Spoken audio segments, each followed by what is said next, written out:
What's good, everybody? It's Big Game James. I'm in these streets.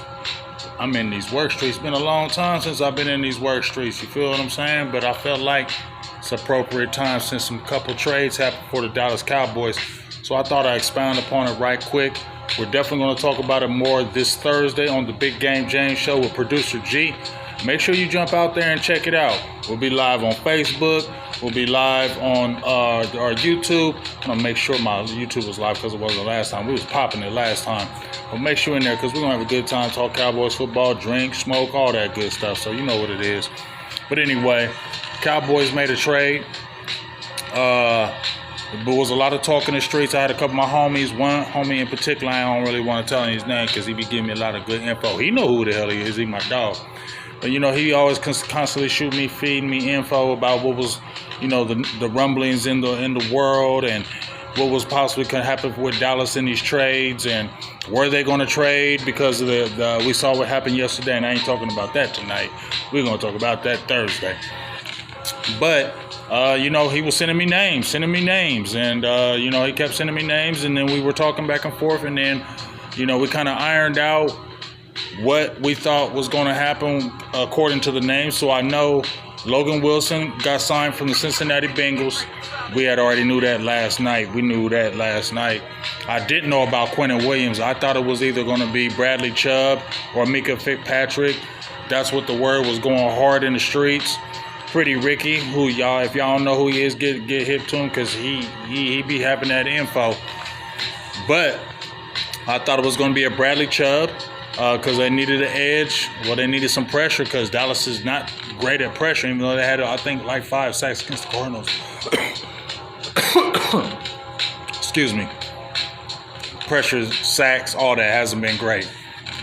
So I thought they may attack an edge. But when you really looked at the edges out there weren't really anybody out there that was a difference maker, right? Max Crosby wasn't going to be gone. Bengals wanted too much for Hendrickson, and I was kind of leery of him because of his age and just decline. And I just really didn't see anybody else. Jalen Phillips got picked up by the Eagles, so it was really only Bradley Chubb, and he okay, but, you know, he had 2 ACLs. He wasn't the guy that he used to be before, but I thought the Cowboys would take him because he had no more guaranteed money, much like Logan Wilson, the linebacker from the Cincinnati Bengals. He has 2 more years remaining on his deal, but he has no more guaranteed money after this season. So I think that's one of the reasons why the Cowboys got him. And I think that's one of the reasons why Bradley Chubb was out there as well, because he had no more guaranteed money on his deal. Even though he had 2 more years on his deal, he had no more guaranteed money. So that's the reason why I thought that was to happen. Then we were hearing in the streets that Cowboys already had a deal in place with Micah Fitzpatrick, the safety. And I was thinking, well, maybe it's the same thing with him.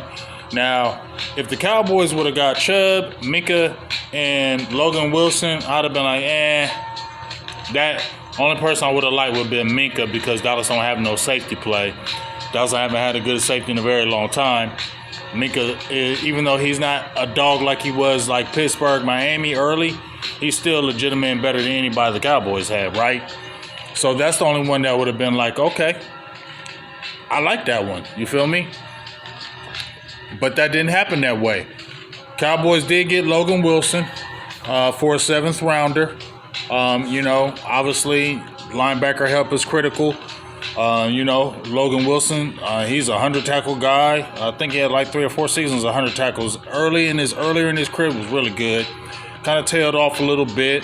Cincinnati moving on, want to get younger. Still a very serviceable player and probably a lot better than some of the Cowboys linebackers for sure. Definitely Damone Clark, Kenneth Murray, he be suspect, so I'll definitely take a Logan Wilson over a Kenneth Murray, right? But it ain't going to really matter this year because I feel like they're too far out, and I feel like this is for your next year, like always. But the big deal was Quinnen Williams. I was surprised at this one, I ain't going to lie. That was a needle mover for me. Quinnen Williams, because we had talked about Quinnen Williams like the last year and a half about Dallas wanting him. So there's been interest. When we talked about defensive tackles, Quinnen Williams' name has been coming up in the Cowboys circles for the last couple of years. I know I had mentioned him because of Tyron Smith going over to the Jets. You know what I'm saying? And I said fish for him. So I definitely had mentioned Quinnen Williams going, but I never thought it was going to happen. I'm going to keep it real. I didn't think this was going to happen. So the Cowboys gave up their second-round draft pick for 2026, and 2027 they're going to get the higher of the first-round pick, and they got Mazi Smith. So first of all, Quinnen Williams is a dog. He's been a Pro Bowler.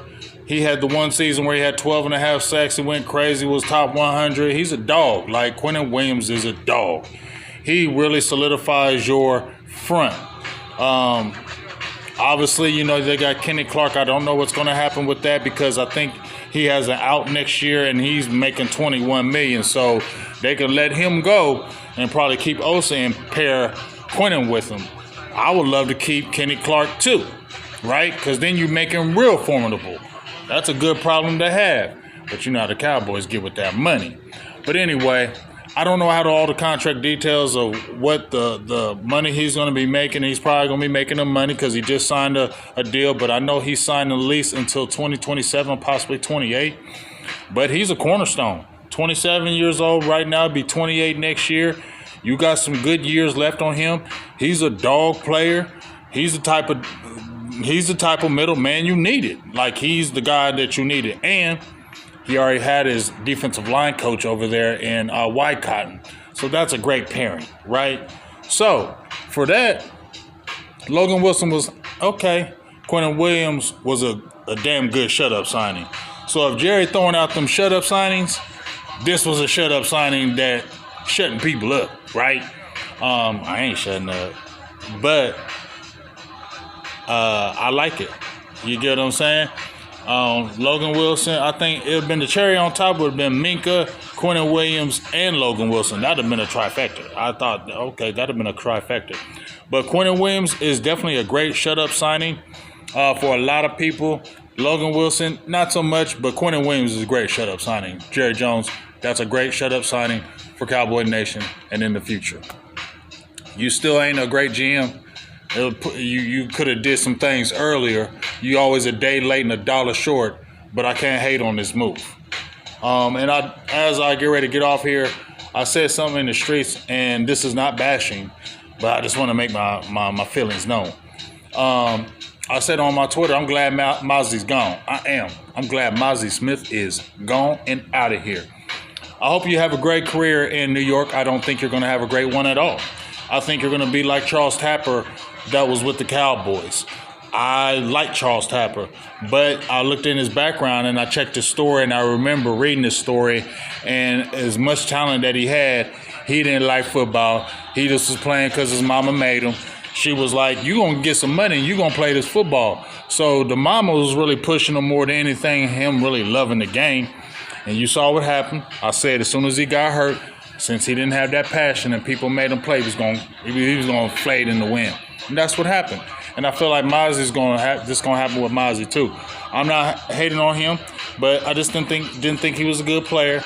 The only reason why I was cool when they drafted him because he was a defensive tackle and he was a big boy.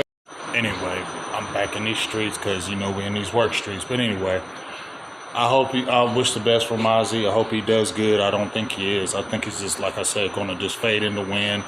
I was out on Mazi as soon as I seen him in that interview, and he said, I don't even like football, I just like hitting people. I was done with him. That tells me you don't want to play the game, and you was just a bust, and your body language was terrible. I hated this body language. You remind me of a kid that used to play on my youth football team.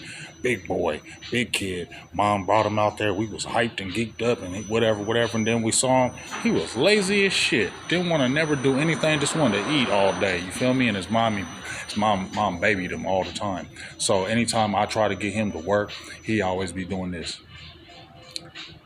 Going slow. You feel me? Like, I was like, okay, you know what? I like your size, and we definitely want to use you.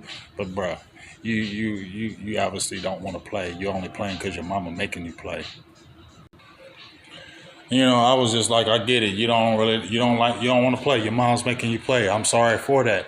But if you're gonna play on my team, you're gonna work. I don't care if you don't like football. I don't care if you don't like doing all that. You're not gonna give me these weird little looks and just your body language, your energy. You don't want to do that, then I'm gonna tell your mom to take you off the team because I ain't dealing with you.